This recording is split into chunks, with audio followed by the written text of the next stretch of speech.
salaamaaleykum Sénégal salaamaaleykum mbokk internet yi c'est Amo de Parlons Football SN ñu seetaanu les vidéos précédentes mun ngeen dugg ci chaîne bi nga gis vidéo yi dinaa def lien bi aussi dans la description comme ça ngeen mun ko seetaan ñu abonné gul mën ngeen abonné ngeen like vidéo bu fekkee neex na leen et ngeen partagé ko aussi bu fekkee ça vous a plu tey nag ci match Sénégal bi la ñuy wax contre Guinée mooy deuxième journée CAN 2021 Cameroun. Premièrement dinañ def analyse bi occasion par occasion deuxièmement je vais donner les tops ñi nga xamante ne ñoo def match bu baax troisièmement les flops ñi nga xamante ne dafa ñu match bu baax et quatrièmement naa joxe sama xalaat juste après l'intro.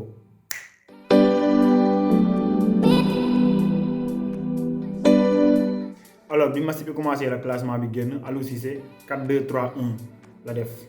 daa changé classement bi par rapport ci premier match bi ci gardien bi am nañ Seny Dieng ak central ça ne change pas Cissé ak Abdou Diallo latéral droit Ibrahima Mbaye latéral gauche Saliou Ciss moo remplacé Fodé Ballo-Touré daa feebar les deux numéro 6 am nañ Moustapha Loum ak Cheikhou Kouyaté à droite am nañ Bouna Sarr à gauche ñu am Mame Thiam moo remplacé Diao Keita Baldé Sadio Mané moo nekk dans l'axe et en pointe am nañ Boulaye Dia ci banc bi amoon nañ fa 9 joueurs dont Alfred Gomis Alioune Fati le gardien de Casa Sport Nampalys Mendy Pape Matar Sarr Joseph Lopi Moustapha Nam Habib Diallo Famara Diédhiou Keita Baldé on avait 9 joueurs par rapport ci premier match bi 5 joueurs lañ amoon donc affaire yi amélioré na espérons que yeneen joueurs yi dinañ mën a ñëw comme les Kalidou Koulibaly ak les Idrissa Gana Gueye. Alors match bi mu démarré yi ñëpp a ko gis na de waa Guinée ñoom ñoo dominé woon le Sénégal avait du mal à développer leur jeu il y avait pas de fluidité manque d'automatisme surtout au milieu de terrain joueurs yi man je crois que joueurs yi xamante ne wala mosuñoo football ensemble ils étaient trop faibles dans les duels Guinéens ñoom ñoo ils étaient trop agressifs Sénégalais ils étaient trop faibles Guinée dañuy ñëw dal suñu kaw ñoom ñoo ñu gënoon a bëggoon match bi arbitre bi xamul la joxewul carton depuis premier mi-temps bi boo ko defoon gars yi nañu wàññi seen faute ñu doon def mais il l'a pas fait deuxième mi-temps bi il l'a fait Sénégal commencé na développer seen jeu li may gën a remarqué mooy Naby Keita moo connexion moom ak Sylla mooy si latéral gauche bi connexion bi baaxoon na lool entre moom et Naby Keita parce que Naby Keita bal bu mu amoon da koy incité si aile bi parce que Naby Keita c'est bien que Ibrahima Mbaye n'était pas dans son match il est pas bien donc il insiste ci Sylla muy dem di provoquer boy bi di centrer en plus centre yi baax la doon def heureusement pour nous que Guinée amuñu woon attaquant bu njool wala attaquant bu mën a mbëkk sinon gars yi dugaloon nañ bi bëri à la 14e minute lañ am suñu première action mooy coup franc bi Bouna Sarr di dóor mu contré ci barrage bi le coup franc n'était pas bien tiré à la 27e minute waa Guinée am seen premier tir mooy tir latéral seen latéral gauche bi Issaga Sylla heureusement pour nous le tir était contré mais bal bi jugoon na si camp yi à la 30e minute c'est l'occasion du match un contre-attaque éclair des Guinéens après un dégagement de la défense sénégalaise Naby Keita se retrouve dans l'aile droite mu fixé gars yi génnee une passe en retrait pour Ilex Moriba moo ko taajal Djilabodji heureusement pour nous moom aussi amuloon temps pour dóor bal bi ak doole mu dóor bal bi ci kaw Seny Dieng qui a fait un bon arrêt après Saliou Ciss moo ñëw génne bal bi en corner. Alors bi ñu ñëwee ci deuxième mi-temps le Sénégal était bien ils avaient mieux démarré la seconde période par rapport aux premières périodes il y avait beaucoup d'occasions c'était pas exceptionnel mais c'était mieux. Bouna Sarr qui frappait bien les coups francs parce que il faut signaler que amoon nañ coups francs yu bëri Sadio Mané avait créé des coups francs et Saliou Ciss aussi Bouna Sarr qui frappait bien les coups francs mais malheureusement amuñu benn joueur buy mbëkk depuis Kara Mbodj blessé ba léegi Kara Mbodj bi mu commencé absenté ba léegi amuñu benn joueur buy dugal mbëkk te am nañu ay joueurs njool loolu aussi il faut le souligner quoi bu njëkk ba amuñu woon ay tireurs mais léegi am nañ tireur bu baax Bouna Sarr yi fait des bons centres ay coups francs yu baax lay dóor mais ba léegi amaguñu kenn ku dugal. à la 53e minute lañ am suñu première occasion toujours sur coup de pied arrêté toujours même tireur Bouna Sarr il a bien centré la balle malheureusement Boulaye Dia daa loupé mbëkkam bi Abdou Diallo aussi bal bi da kaa bett mu loupé bal bi ñu ñëwaat à la 54e minute toujours même tireur Bouna Sarr à l'aile droite mu centré Cheikhou Kouyaté aussi mbëkkam bi jubul si camp yi ñu ñëwaat à la 55e minute un corner joué en deux temps par Bouna Sarr et Saliou Ciss qui a adressé un bon centre pour Abdou Diallo moom aussi il a bien têté la balle malheureusement le gardien a fait un bon arrêt. à la 61e minute lañ amaat occasion après benn kafia ci surface de la réparation Sadio Mané moo dóor mu contré Boulaye Dia taajal bal bi Moustapha Loum dóor tii bu baax mais c'était pas trop fort en plus c'était trop sur le gardien bi jàpp ko ñu demaat à la 66e minute c'est l'occasion du match après un magnifique travail de Sadio Mané au milieu de terrain. On est allé en contre Bouna Sarr qui se trouvait dans l'aile droite toute seule Sadio Mané fixé défenseur mu génnee ko Bouna Sarr crochet défenseur ba mu tëdd rey ko ba mu tëdd mu jàkkaaroo camp yi mu dóor bal bi génn ci biti mais il avait mal frappé la balle. Monono Dor avec plat du pied, mais il a préféré utiliser son extérieur du pied. Monono aussi donné la passe en retrait parce qu'il y avait 2 joueurs du Sénégal qui étaient dans la surface. Monono passe Mamtiam Dor. Et deuxième joueur aussi, Monono passe. Mais malheureusement, il a choisi de frapper Mogen. Par la suite, le Sénégal a gagné en occasion sur match à la 66e minute. Donc, c'était pas bien. Mais le waral moy cooling break bi moy pause fraîcheur bu ñuy def pour naan ndox à la 70e minute. Je crois que loolu moo yàq tempo match bi yëpp parce que si le Sénégal gëj am occasion maa ngi doon wax sama grand bi ma doon seetaan match man ko cooling break bi yàqal nañu lu bëri parce que bu ñu enchaîné occasion yi boo la xoolee à la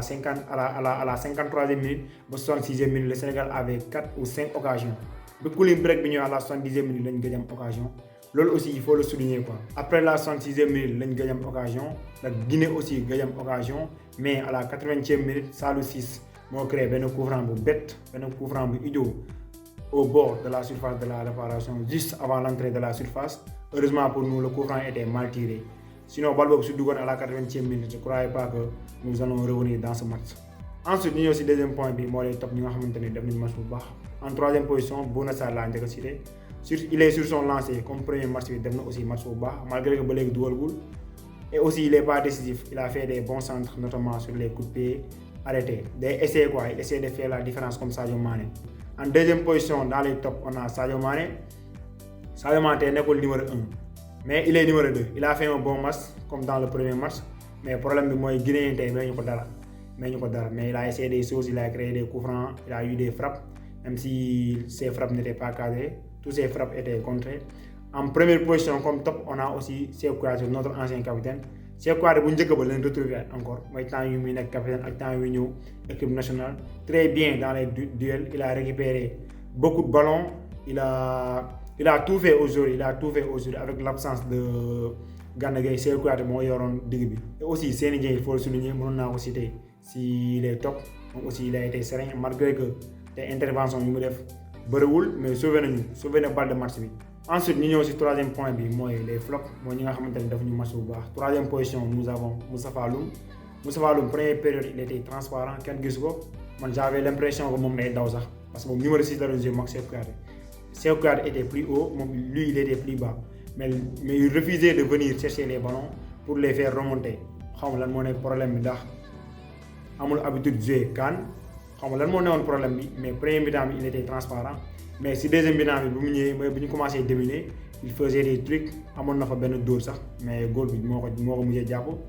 mais premier mi-temps mu def baaxul moo tax ma cité ko ci les flops. En deuxième position nous avons Ibrahima Mbaye comme lors de la première match moom aussi deful match bu baax ba léegi mënagul adapté wu ci équipe nationale bi ba léegi il est pas serein dans ses efforts défensifs surtout offensivement du def ay appel du def ay centre du mun a percuter am na benn balle bu ñu koy passe mais il a traîné maa ngi wax sama grand bi man ko kii day traîner ba ñu récupérer balle bi et puis noonu la demee loolu c'est pas bien pour lui bu fekkee il est pas bien ñu génne ko dóol keneen. En première position dans les flops am nañ Mame Thiam la ñu wax 0 fois 0 égale 0 deful benn passe deful benn centre deful benn dédoublement en tant qu'excentré ça c'est pas normal mais Bouna Sarr il a fait combien de centres Bouna Sarr il a joué combien de bons ballons. Mais Mame Thiam laal na ay bal bu fekkee il a été transparent comme Boula Dia mais il est pas transparent amoon na bal yi mu doon laal souvent Sadio Mané day ñëw di jouer ak moom mais day xaar quoi man xamoon na mes problème moom en tant que excentré ça c'est pas bien pour lui. Mën naa citer aussi Pa Abdou Cissé moom aussi tey comme premier match bi ay relance yu mu doon def c'était catastrophique des fois day njëkk saa dégager bal bi mu ne ay transversal lay def man loolu mënuma ko qualifier de passe transversale même bu fekkee transversal sax ay passe de ras de terre passe de 10 mètres 20 mètres en tant que axe central mi nga xamante ne da ngay libre kenn du ñëw sa kaw. Mënoo def passe bu normal loolu c'est pas bien pour lui. Premier match défensivement il était bien mais dans le domaine de l'utilisation de la balle il n'était pas bien. Aujourd'hui aussi c'est pareil daa war a améliorer ci domaine boobu. Aliou Cissé aussi mënoon naa ko citer ci flop bi parce que Aliou Cissé du jël responsabilité am coach bi nga xamante ne du jël responsabilité il tarde dans ses décisions boo ko jël coach da nga koy jël soit nga gagner wala nga perdre après boo defee dañuy wax coach bi moom moo def lii ba équipe bi gagner wala coach bi moom moo def lii ba équipe bi perdre mais les Guardiola les clubs dañuy jël ay risques Guardiola il joue souvent sans attaquant.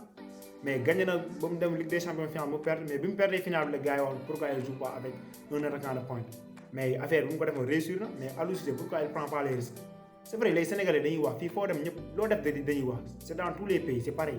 coach boo defee dañuy wax équipe bu ñu gagné duñu xam coach bi mais bi ñu perdee ci coach bi la ñuy wax donc Aliou Cissé daa war a jël décision mais man mënumaa comprendre nan la ñuy jouer ba 30e minute nga nekk favori mën équipe bi